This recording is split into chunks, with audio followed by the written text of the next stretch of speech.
Alors bonjour Bruce Zisler. Bonjour. Donc je te remercie d'être parmi nous. Donc merci aux auditeurs de Radio Cyclo de participer, en tout cas de visionner cette interview. Bruce, merci d'être présent. Tu vas nous expliquer aujourd'hui ce que tu fais. Tu es responsable d'exploitation de Vélogic des technicentres. Le technicentre, c'est ce que l'on voit actuellement. Nous sommes situés donc à Ivry. Je te laisse le présenter. Oui, alors donc Vélogic Île-de-France est très jeune. Historiquement, donc le siège est à Lyon et ils ont ouvert donc un centre en Île-de-France qui a commencé son activité que depuis septembre de l'année dernière. Donc il y a deux gros types d'activités plus quelques activités annexes.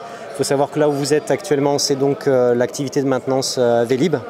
Il y a aussi à côté de l'activité de maintenance Véligo, les vélos en location qu'on voit dans toute l'Île-de-France. Et puis on est aussi spécialisé dans la maintenance de flotte de vélos dans des sociétés en Île-de-France pour le compte de clients.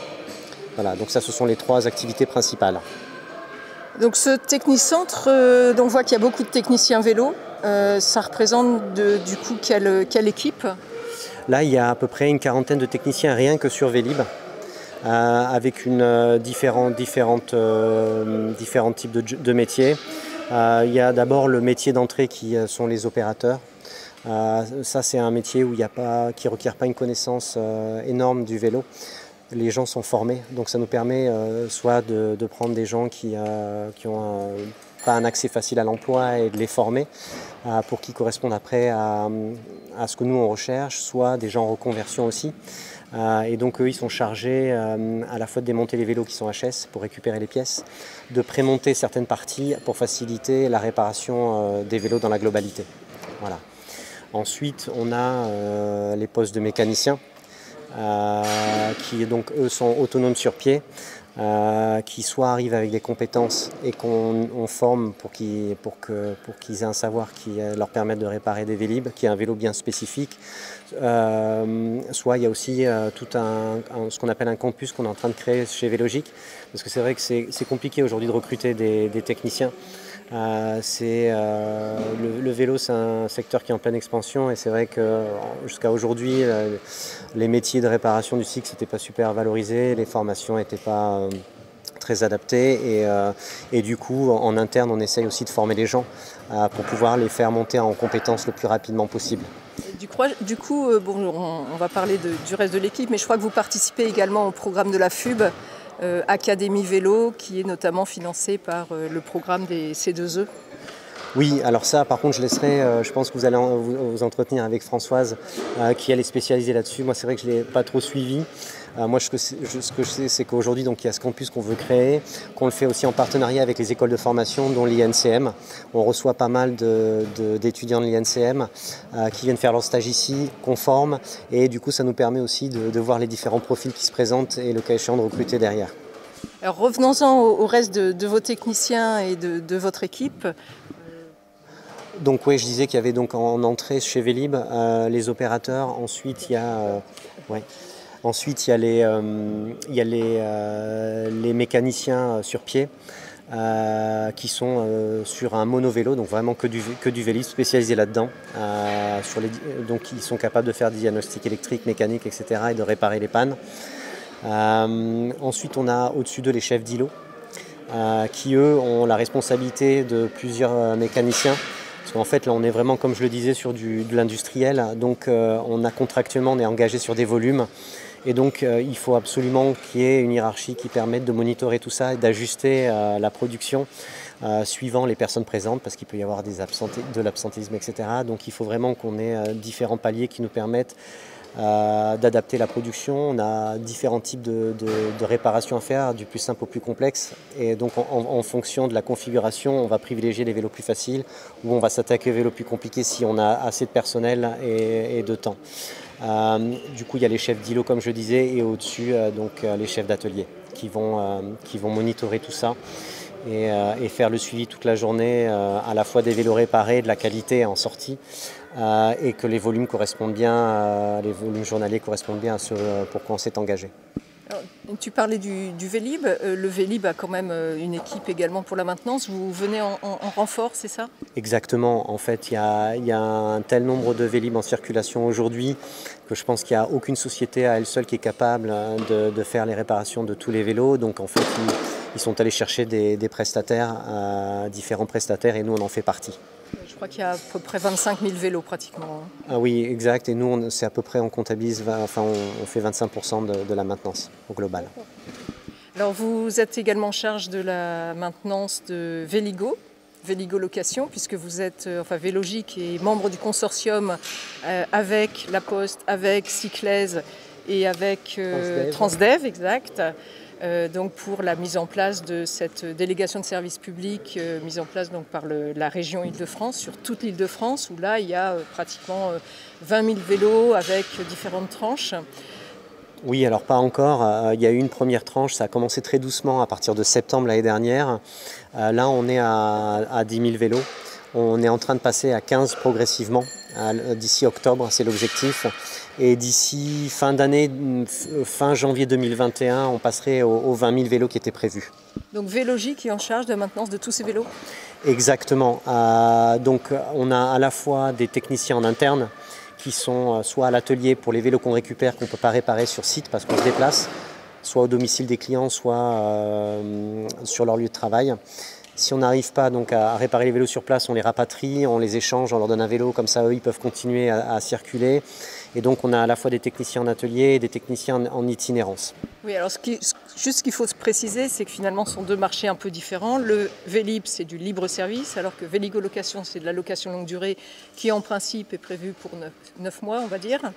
Donc vous intervenez surtout entre les locations et puis occasionnellement lors d'interventions nécessaires dans le cadre d'une location, c'est ça? Alors en fait, il y a plusieurs choses. Il y a le curatif, donc quand les clients ont un problème technique, que ce soit de l'électrique ou du mécanique, et donc on intervient. Il y a aussi, pour préserver la qualité du vélo, une visite de maintenance prévue, donc à partir de 3 mois. Et donc là aussi, donc on fait cette visite de maintenance. Et après, par contre, en fin de contrat, c'est la société, donc Fluo, le consortium, qui eux se charge de récupérer les vélos, de les reconditionner pour qu'ils repartent vers un autre client. Du coup, nous, ce que je disais, pour terminer la boucle, on a donc nos techniciens en interne, en atelier et en extérieur, et aussi on est en train de développer tout un réseau de partenaires parce que c'est quand même sur toute l'Île-de-France, donc ça fait quand même beaucoup de kilomètres à parcourir, et donc l'idée c'est que on ait des délais les plus courts possibles, et pour cela il faut s'appuyer sur des partenaires à la fois ateliers et aussi des partenaires qui font de la réparation en itinérance comme nous le faisons. Donc Bruce, nous voici ici dans un autre atelier, donc à peu près à 30 mètres du précédent. À quoi sert cet atelier? Du coup, ça c'est l'atelier Véligo pour les réparations, comme je le disais, essentiellement sur les vélos qu'on a dû rapatrier parce qu'on n'arrivait pas à les réparer sur place. Il y avait des problèmes plus sérieux électriques et il y a du coup des démontages qu'on ne peut pas faire sur le terrain. Donc là, on voit que l'atelier est bien plus petit. C'est vrai qu'il y a moins de besoins puisque c'est de la location longue durée. Non, puis c'est une activité qui est jeune. On a commencé en septembre avec très peu de volume. Les volumes ont commencé à être un peu plus conséquents à partir de novembre-décembre. Donc c'est vrai qu'on est encore en structuration de l'activité. Donc c'est vrai que c'est beaucoup plus petit et on n'est pas encore sur une organisation industrielle comme on peut l'être sur du Vélib. Est-ce que les techniciens qui travaillent sur Véligo Location sont également, parfois interviennent également sur le Vélib, ou comment vous vous organisez? Alors oui, on essaye pour être vraiment flexible dans la production, d'identifier des profils sur Vélib. Parce que l'inverse n'est pas tellement valable. Sur Vélib, ils font de la production d'atelier toute la journée et il y a des profils qui ont du potentiel et qui ont envie de voir autre chose. Donc effectivement, on les identifie et on les pousse à venir nous aider quand il y a un peu plus de besoins et qu'on a besoin de renforts. Oui, alors le Véligo, il y a c'est que du vélo à assistance électrique. Le Vélib, il y a le vélo mécanique et le vélo assistance électrique. Donc vous avez deux profils qui travaillent qui sont des profils différents en fonction du type de vélo. Alors au départ oui, mais en fait nous dans le cadre de notre activité, on a tout intérêt à former les gens pour qu'ils soient le plus polyvalents possible. Donc effectivement au départ on fait rentrer des mécaniciens qui ont une expérience simplement mécanique, mais ensuite on les forme très vite à l'électrique, parce qu'ensuite il faut qu'il soit capable de jongler avec les deux types de réparation. Alors, en ce qui concerne également votre maintenance sur site ou auprès des entreprises, c'est quelque chose que vous développez également. Est-ce qu'à ce moment-là, ce sont vos techniciens qui se déplacent? Alors oui, justement, on est en train de former ce qu'on appelle une équipe un peu agile, avec des techniciens qui sont un peu au-dessus du lot, qui doivent être capables de réparer tout type de vélo, parce que sur Vélib et Véligo, on est sur un seul vélo, donc c'est facile au bout d'un moment de maîtriser le vélo dans sa globalité.